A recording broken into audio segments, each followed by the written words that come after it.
Hey everybody, my name is Marvin. Welcome to the Gadget Inspector channel. So today we're going to be checking out the DJI Mini 3 Pro.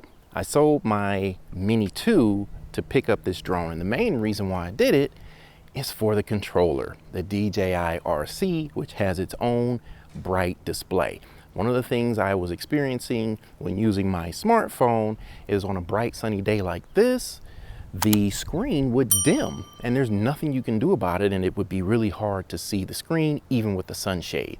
So that's one of the things I'm going to be testing out. I haven't even flown this yet, so this is my first maiden flight. You're going to get my initial impressions. So thank you for joining me today. Let's get into it. Oh boy!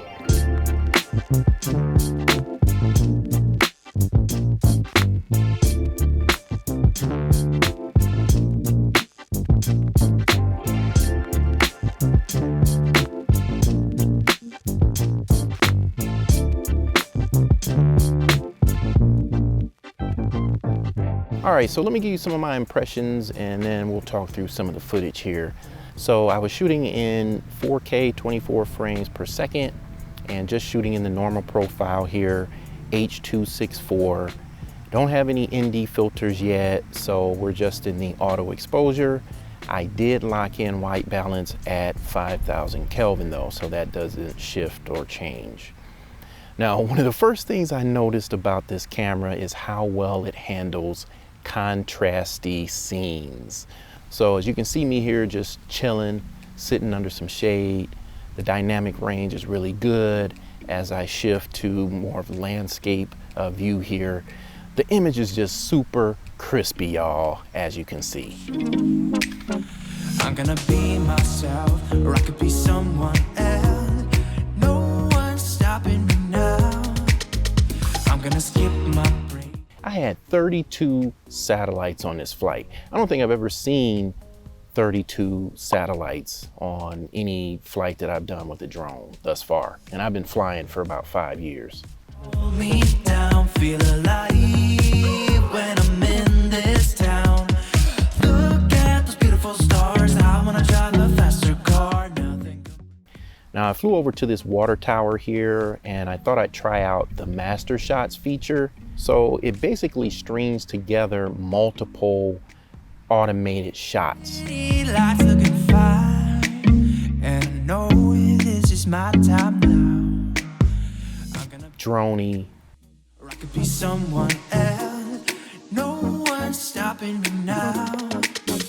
I'm gonna skip my breaks. I'm gonna make mistakes.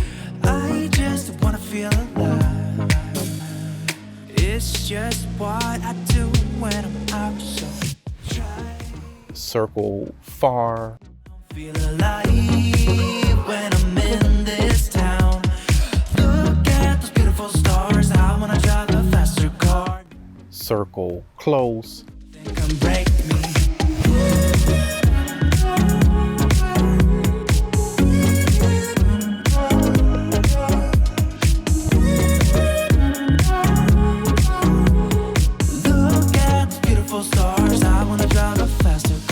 And circle medium. I'm gonna be someone else. I'm gonna be myself. I'm gonna be someone else. I'm gonna skip my breaks. I'm gonna make mistakes. I'm gonna skip my breaks. I'm gonna make mistakes. I'm gonna skip my breaks. I'm gonna make mistakes. I'm gonna skip my breaks. Then it does Rocket and a few others. Not to hold me down, feel alive.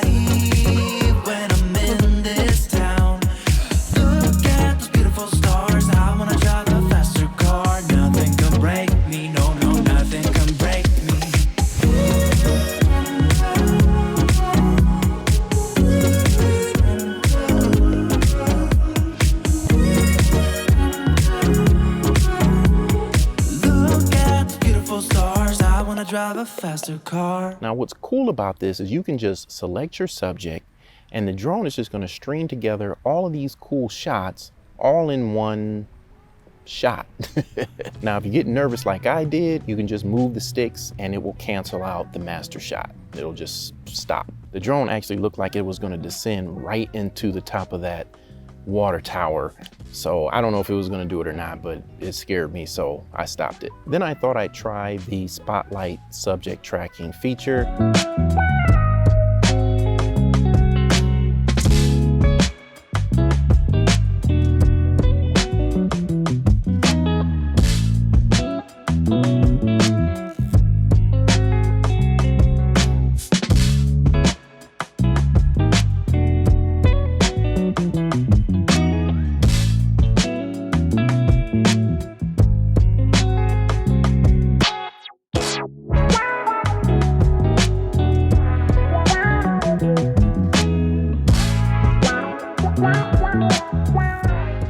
And it worked flawlessly. So during this initial flight, I had absolutely no breakups.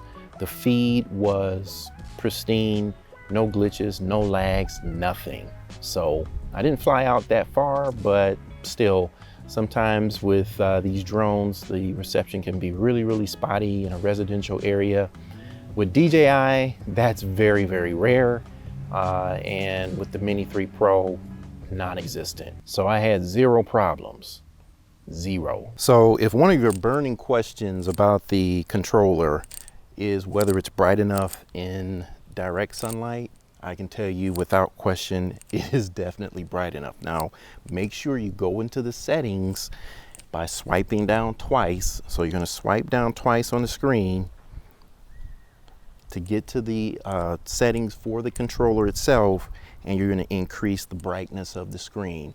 I didn't do that initially, and it was still bright enough, but once I did that, it was like, boom. All right, and just to add on to that, I actually checked out how visible the screen is when I'm in shade and also when I'm directly in sunlight, and I can see the screen very well in either case.